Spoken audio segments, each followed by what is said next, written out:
حنيشه الشنيخه ديالنا هي هادي. بصراحه كتجي واعره وتا سميتو يعني رطبه. والله ما نكذب عليكم والله العظيم يا بنينه. السلام عليكم، كنتمنى تكونوا بخير وعلى خير واموركم في احسن ما يكون ان شاء الله. وكيف العاده كنشكركم بزاف على لي كومونتير ديالكم وعلى لي جيم اللي خليتو لينا في الفيديوهات اللي سبق، شكرا لكم بزاف. بلا ما نطول عليكم، الوصفه تاع اليوم هي البشنيخه اللي ولات يعني كتطبخ بلاصه شباكيه لانها سهله في يعني في الخدمه ديالها وما فيهاش شي صعوبه اللي هي كبيره. فغادي نشاركوا معكم اليوم البشنيخه وكنتمنى انها تعجبكم. والمقادير جد بسيطه والطريقه ما كاينش تسهل منها. تقريبا كيلو تاع الدقيق غادي يعطيك تقريبا شي 2 كيلو ونص تاع البشنيخه، وما فيهش 6 ساعات المكانه، يعني ماشي ياخذ منك وقت طويل.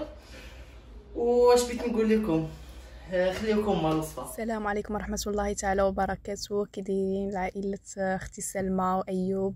نتمنى يا ربي تكونوا بخير وعلى خير وفي احسن الاحوال. المهم نقدم لكم راسي، انا سميتني عفراء. الحباب، كنتمنى انكم تدخلوا تدعموا هذه القناه اللي عندها محتوى غزال بزاف، اللي غادي تستافدوا منه وصفات اللي تقدروا تستافدوا منها يعني في الروتين ديالكم. والقناه المحتوى ديالها نقي وزوين. مهم انا غادي نخلي لكم رابط القناه في صندوق الوصف وفي اول كومنتير. كنتمنى انكم تدعموها وتابوناو معاها وتشجعوها. ولا لا يخطيكم، انا غنخليكم دابا مع الوصفه ديال ايوب وشكرا. كنحتاجو الوصفه ديالنا كيلو تاع الدقيق كيف ما كتشوفوا، ديجا غبلتو انايا. كيلو تاع الدقيق، 250 غرام تاع الزبده عاديه مارغرين. وبالنسبه للناس يعني اللي بيستخدموا الروميه ما كاين حتى شي مشكل. انا بالنسبه ليا استعملت مارغرين. غادي نحتاجو الحليب، غادي نحتاجو خماره، غادي نحتاجو ثلث ديال الكاس ديال العنبه ديال المزار. بالنسبه للناس اللي بغاو المذاق يعني مذاق ديال الفاني ممكن انهم يستعملوا فاني في بلاصه مزار. هادو هما المكونات ديالنا. غادي نبداو. وكيف يعني كنت بالنسبه للناس اللي شاهدوا هذا الفيديو صورت قبل منه يعني الفيديو ديال العسل. بالنسبه للناس اللي باقي ما شافوش كنتمنى انهم يرجعوا يشوفوا حيت غادي يحتاجوه في البشنيخه. غادي نضيفوا غنديروا الزبده ديالنا،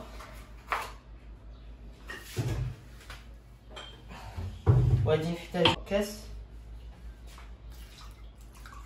ونص ديال العنبه، حيت الناس بزاف تيطلبوا مني اني ما نعطيهمش بالكرامج نعطيهم كاس العنبه. انا هاد الكاس هذا باش تنعبر لكم نفس يعني نفس العبار ديال كاس العنبه. صافي غادي نحطوا المكونات ديالنا يسخنوا، يعني لما يسخنوا المكونات اللي درنا في كاسرونه اللي هما الزبده والحليب. غادي نديرو دابا الخماره ديالنا اللي هي فيها بالنسبه للناس اللي يعني كاينين الناس اللي في بلدان اخرين تيتفرجوا فينا. المهم 8 غرام، فيها 8 غرام. وغادي نديرو واحد ربع معلقه تقريبا ديال الملحه.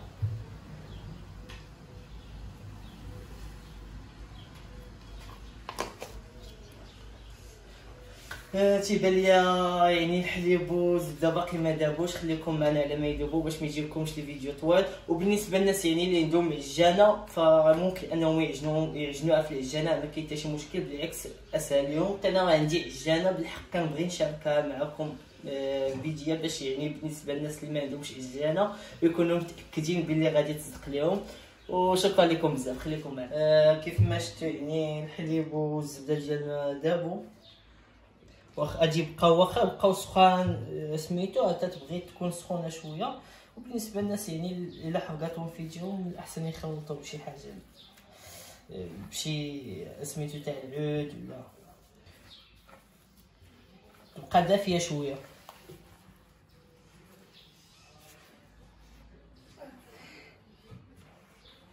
حيت هي ما تيخصهاش تجي جاريه، كتجي عاقده. تنبقاو تنخويو بشوي بشوي وتنعجنو. غنبقاو نحركو يعني نخلطو الزبده ديالنا مع الدقيق حتى كنتخلط مزيان. يعني شوف هذاك الدقيق باش تجينا الباط يعني تجينا بشنيخه ما تجيش قاصحه، حيت الا جات قاصحه ما بقاش بشنيخه ولات خصها تجي رطبه بحال هكا.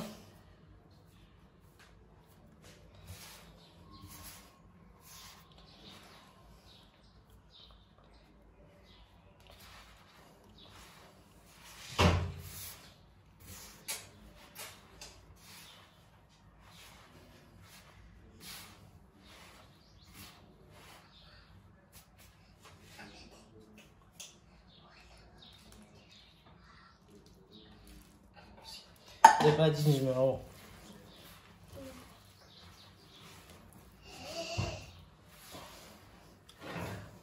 كما شفتوا. دابا غادي نحاولوا اننا نجمعوها. باقي لينا ثلث كاس ديال الزاو اللي قلنا، هو باش غادي نكملوا الجميع.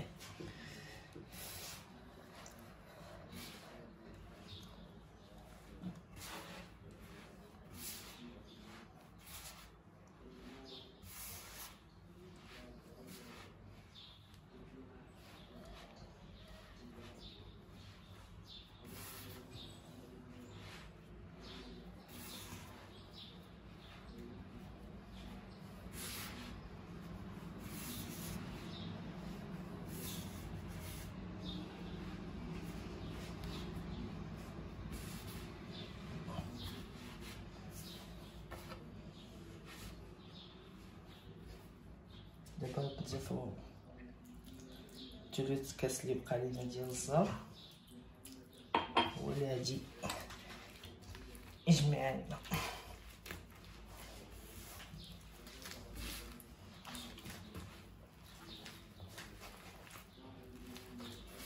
يعني المقادير مضبوطه، ما تزيد عليهم ما تنقصوا.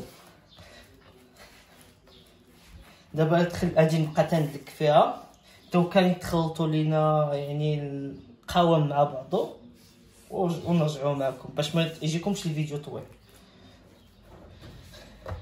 يعني هي ديال العجينه ديالنا كيف ما شفتوا كتجي ما قاصحاش وما رطباش، تجي قاصحه شويه مجموعه، يعني ماشي جاريه باش فاش نبغيو نطيبوها ما تعجنش لينا، لان كما عرفتوا يعني تيكونوا فيها دوك الخيوطه بحال هكا تجي.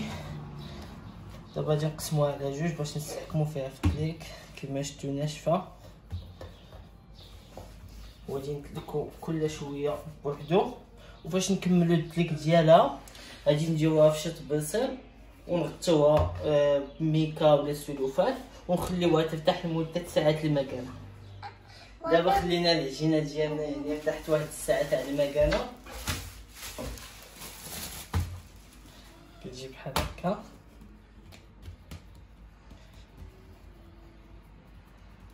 خصها تكون قاصحه. دابا غادي نقسموها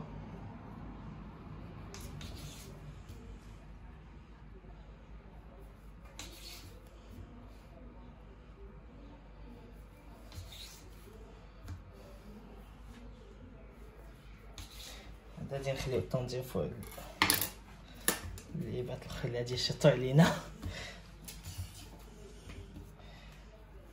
وبصراحه دابا بشنيخه تحتاجوا الماكينه. بالحق غادي نقاد معكم بالنسبه للناس اللي ما عندهمش الماكينه غنوريهم الطريقه كيفاش يخدموها بلا ماكينه.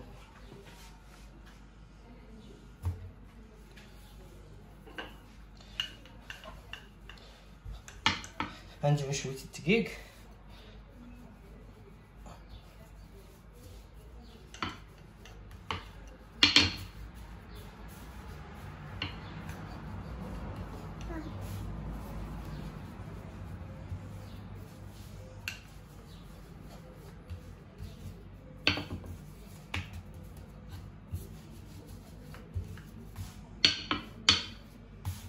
ونبداو تنسبحوها بحال هكا.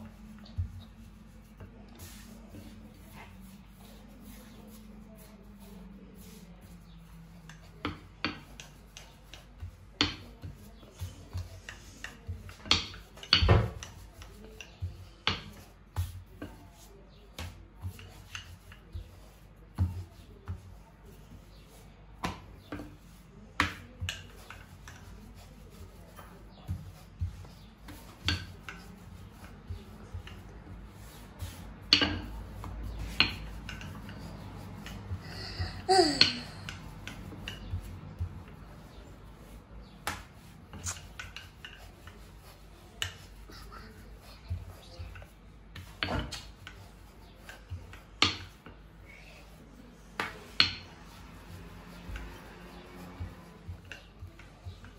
نسبحوها تكون رقيقة.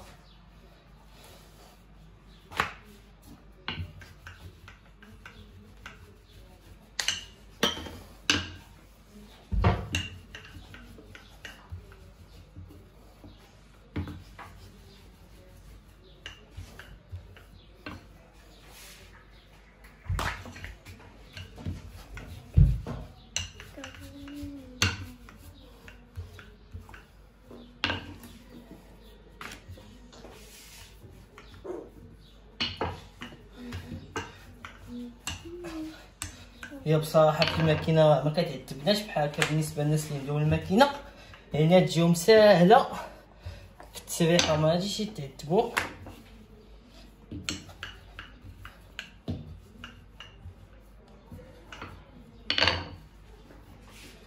يعني غادي نشدو هذا بحال هكا،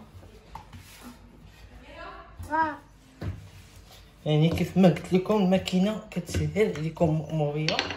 حتى بالنسبه للناس اللي ما عندهمش ماكينه نعطيهم الطريقه، عاد ديك الساعه نكملوا في طريقه الماكينه. هذه تجربه بالنسبه للناس اللي ما عندهمش ماكينه كيف ما قلت لكم.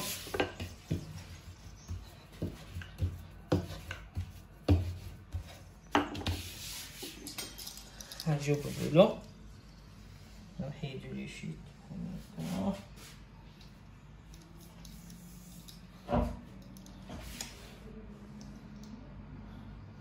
بطبيعة الحال اللي جينا تنحتفظوا بها عاوتاني حتى تنعاودو نسرحوها.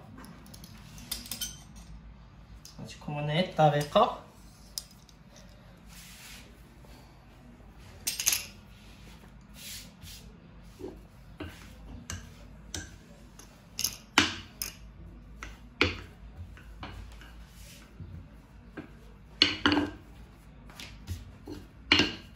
كتبي تسرح مزيان.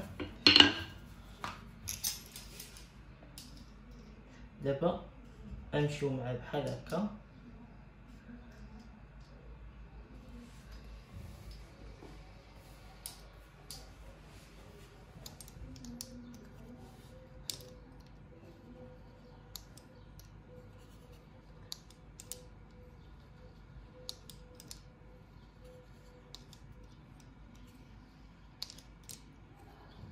غنمشيو معاه كامله بحال هكا وخليكم معنا.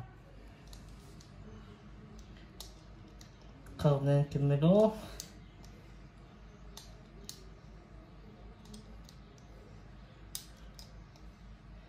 وبالخصوص يعني بالنسبه للناس مثلا سرحتوها من الاحسن مثلا بالنسبه انا عطيتكم دابا علاش انا بغيت نوريكم كيفاش حيت عندي الماكينه، يعني ندير خدمه في الماكينه. وبالنسبه للناس اللي ما عندهمش الماكينه من الاحسن انهم يسرحوا مثلا واحد ربعه بحال هكا، عاد ديك الساعه يخليوها واحد 5 دقائق على ما تنسف لهم العجينه مزيان باش يبقاو هذوك الخيوطه محلولين، عاد يبداو تيشبكوا. دابا سالينا يعني خططنا كامله كيف ما كتشوفوا. دابا غادي نشدو العبار وغادي نبداو نقطعو هكا.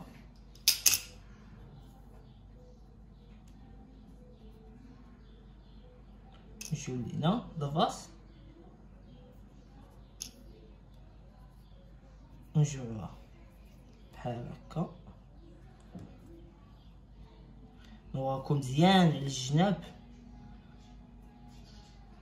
وغادي نحطوها.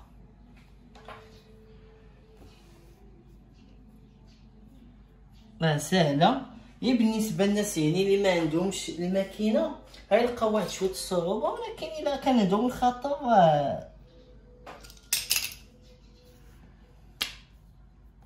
كيف العاده غادي نجيو لهنا غادي نجمعوها غنجيو لهنا بحال هكا بحال هكا. وبالنسبه للحجم يعني كل واحد عنده الاختيار، ممكن انك مثلا ديرها صغيره تنقص من العجينه باش تجيك صغيره. وبالنسبه للناس يعني اللي بغاو مثلا هاد الشباك هذا، الا بغاو تجي مشبكه اكثر من هكا، ما عليهم الا انهم ياخذوا العجينه مثلا بحال هكا ويضبلوها بحال هكا. غنعطيكم دابا امثله مثلا بحال هكا.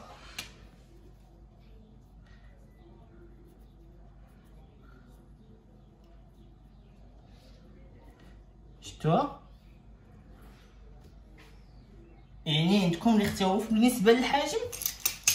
ممكن انكم ديروا دابا هاد التسريحه اللي سرحت هي باش نوريكم طريقه وصافي. سهله وما فيهاش شي خدمه بزاف. مثلا بيتوها صغيره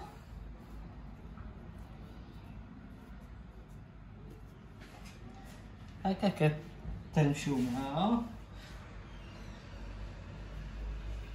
نجيبو شي طاوه باش نستفو في هاد اللعيباتين اللي قادينا. ودابا غادي نمشيو مع الماكينه باش نوريكم. بالنسبه للناس دابا وريت الناس اللي غادي قادوها فيديوهم. دابا غادي ننتقلوا للمرحله الثانيه اللي هي الماكينه، ومن بعد غادي ننتقلوا ان شاء الله للطياب. خليكم. بالنسبه لسلمى ضافتني واحد المعلومه اللي هي هادي، يعني ممكن انكم ديروها صغيره بحال هكا. الطريقه هي التالي بحال هكا، يعني نفس الطريقه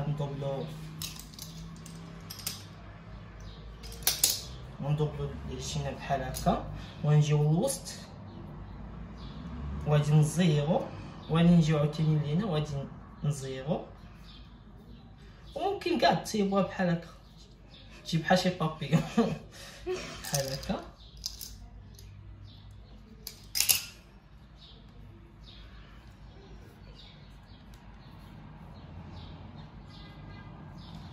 يعني جميع الاشكال. دابا التنين من صحاب يعني الخدمات اليد، وكنتمنى انكم تجاوبوها ان شاء الله. سهله وما فيهاش الخدمه بزاف. ندوزو للماكينه. ندوزو دابا للماكينه. دابا غادي نرققوها من واحد الجهه بحال هكا، وغادي نديرو غادي نبداو بستة هكا.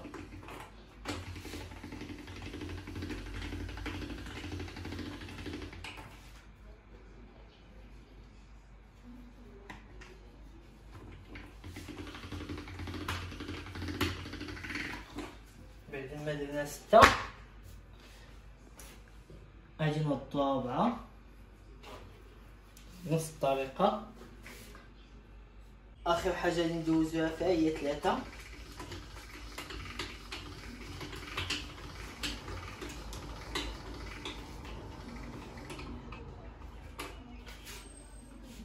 يعني كتجيب هذا الذوق.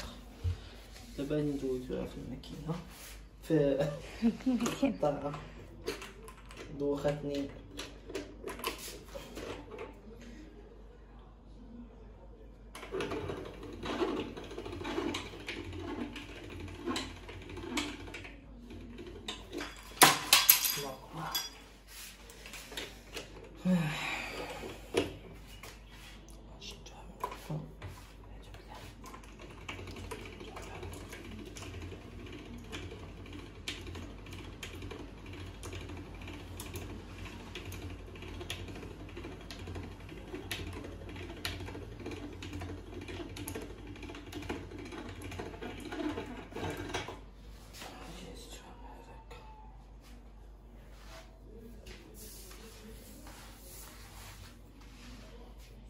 صافي.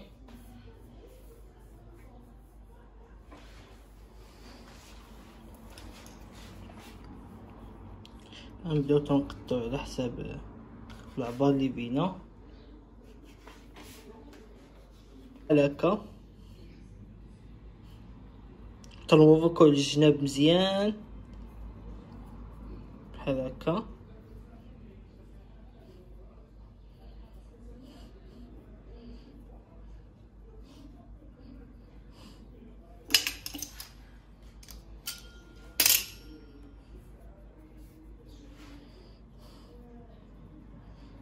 ورقوا الجناب مزيان باش ما يتحلوش ليكم في الزيت.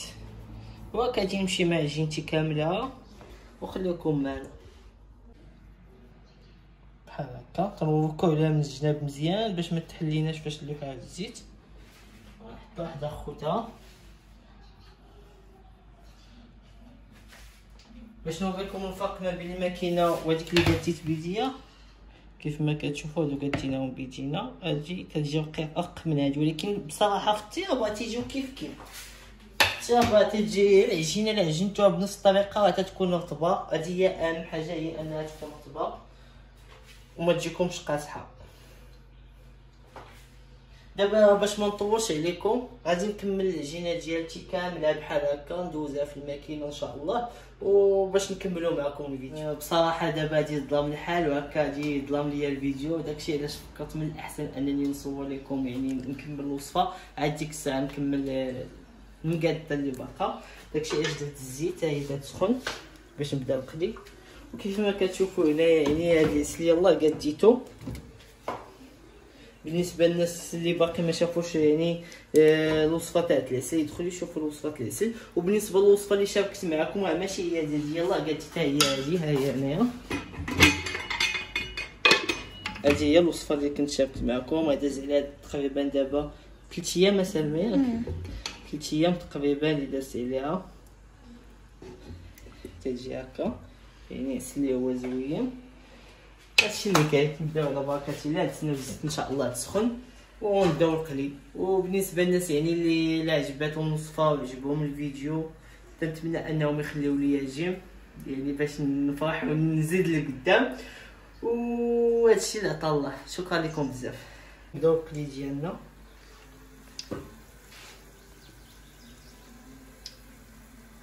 غنجيو في الزيت ما تكونش سخونه بزاف باش تتبعوا على مالهم ما يتحرقوش لينا.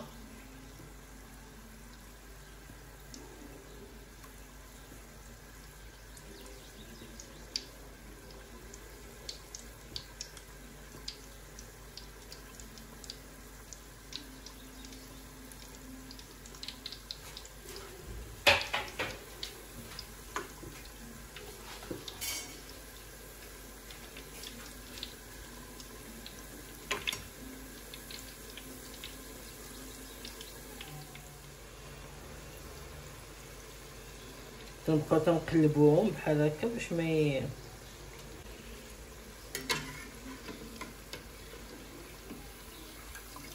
كيف ما شفتوا.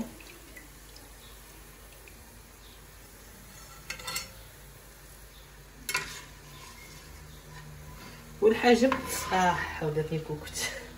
والحجم على حساب كل شخص يعني كيف بغا. كاين اللي بغا كبيره كاين اللي بغا صغيره. انا بالنسبه لي عطيتها صغيره.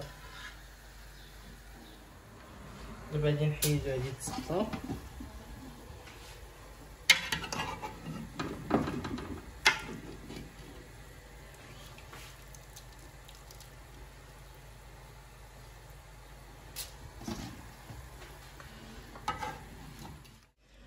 المهم البخنيشه الشنيخه ديالنا هي هادي. بصراحه كتجي واعره وتا سميتو يعني رطبه. والله ما نكذب عليكم والله العظيم هي بنينه ورطبه. هادشي اللي كاين. انا شاركت معكم الوصفه. بصراحه انا ما عنديش مع سلمى تتجر لي يديا هاك كيف جات سوينا مع الصحه. بصراحه بكل صدق والله كتجي بنينه. وكما شفتوا يعني المقادير ديالها قلال وما فيهاش حاجه بزاف. وهادشي اللي عطا سيدي ربي. وكنتمنى انكم تجاوبوها وتخليو لي تعاليق ديالكم زوينين ولي جيم بطبيعه الحال. وشكرا لكم بزاف. يلا